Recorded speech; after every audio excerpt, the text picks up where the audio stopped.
السلام عليكم ورحمة الله وبركاته. بصوا يا جماعة، أنا عايزة أعرفكم حاجة. عايزين نفهم ونفكر في كلامي وكلام غيري. دلوقتي الناس طالعة، في ناس بتتكلم مع مصر وواقفة مع مصر، واقفة. مش هقول الناس دي بتفهم أو الناس دي بكده أو أنا مثلا طالعة بفهم، لا، أنا تعليمي على قدي. أنا لا دكتورة ولا محامية ولا حاجة، أنا يلا خريجة ثانوية عامة.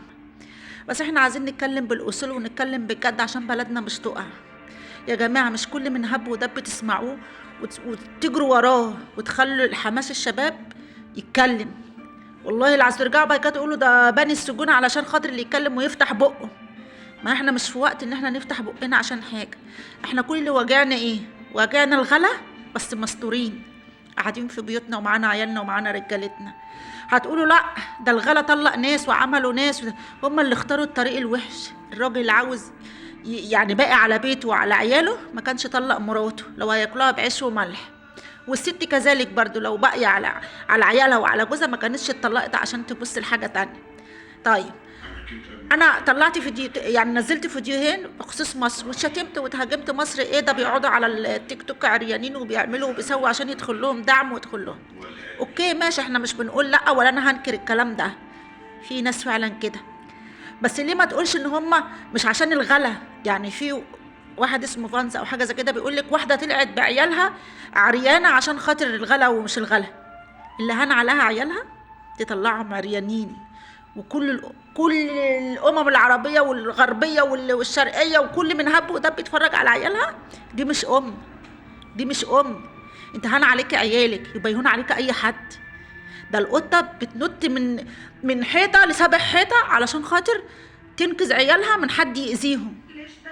لكن انت كنت فرحانه بعيالك وهم عاملين يعملوا حركات غريبه وعريانه والكلام من دوت. يعني معلش سوري، يعني هيبقى ليكي الامان في ايه اذا كان انت ما قدرتيش تحمي عيالك وما خدتيش على عيالك؟ يبقى احنا اللي هنبكي عليكي؟ انت ما بكيتيش على عيالك، محدش يبكي عليها. ثانيا، اي ست قعدت بالقميص او اي حاجه او بتعمل حاجات مخله بالاداب على التيك توك، هي اختارت الطريق السهل ليها عشان في دعم. ما تقولوش عشان الغلا.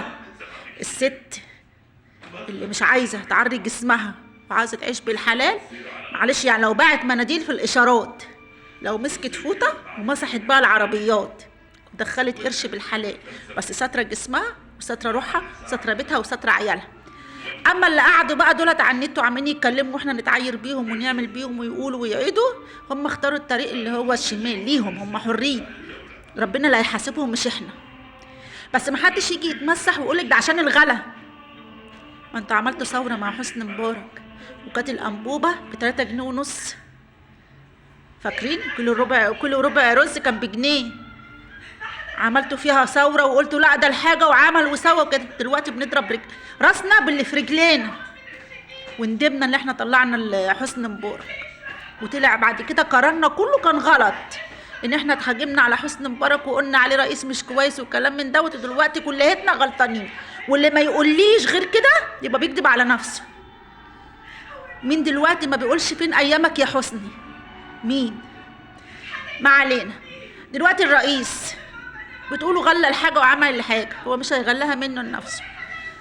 عمل كباري وعمل وعمل وعمل، اكيد برضو عمل في جيشه، اكيد محصن جيشه. ان زي ما عمل كباري وصرف عليها برضو صرف على اسلحه وصرف. يعني مش هنقول بقى لان انا ما اعرفش حاجه عن الجيش. انا اولا واحده ست لا دخلت الجيش ولا طلعت ولا عندي صبيان يخش الجيش بصراحه. يعني يا جماعه، بلاش نجري ورا التفاهات والاشاعات. الاشاعات دي عايزه تدمرنا، الاشاعات دي عايزه تدمرنا زي ما دمرتنا مع حسني مبارك. وندمنا على قرارنا، والله العظيم هتندموا. انتوا دلوقتي بتقولوا حاجه غاليه بس لاقيينها في السوق، وزي ما في حاجه غاليه في حاجه رخيصه. يعني مش كل حاجه بسعر واحد. يعني اللي يخليكي تشتري حاجه ب50 جنيه اشتري حاجه ب10 جنيه.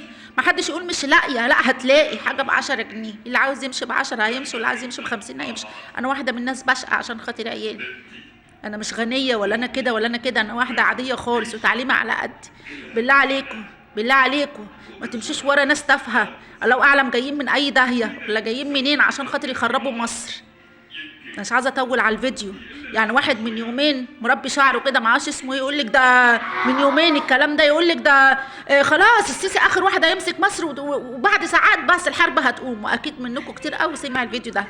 واحده تانية طلعت قالت يا اهل مصر يا طيبين الحقوا غزه، في سفينتين طالعين جايين عندكم قناه السويس والسيسي هيطلعهم، ارجوك يا بتوع مصر اعملوا حاجه يا طيبين.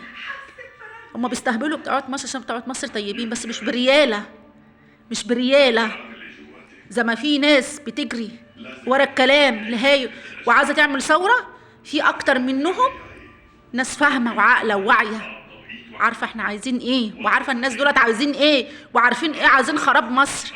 انا الناس اللي شتموني وهاجموا ناس بتقون عليا، واحده لابسه نقاب قالت اوسخ الكلام على ستات مصر.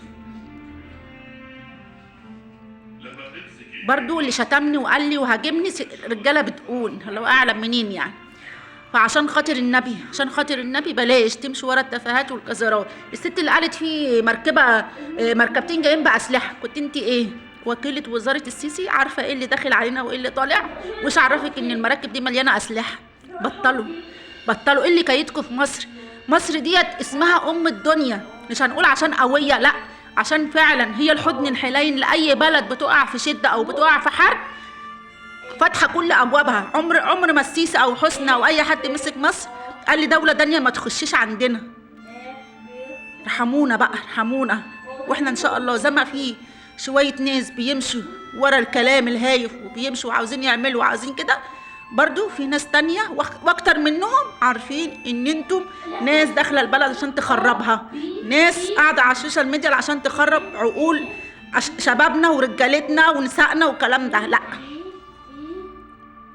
لا مش هنسمع كلام حد، ومصر هتدنا بقى ليوم الدين، واحنا راضيين بشعبنا وراضيين بجيشنا ورئيسنا.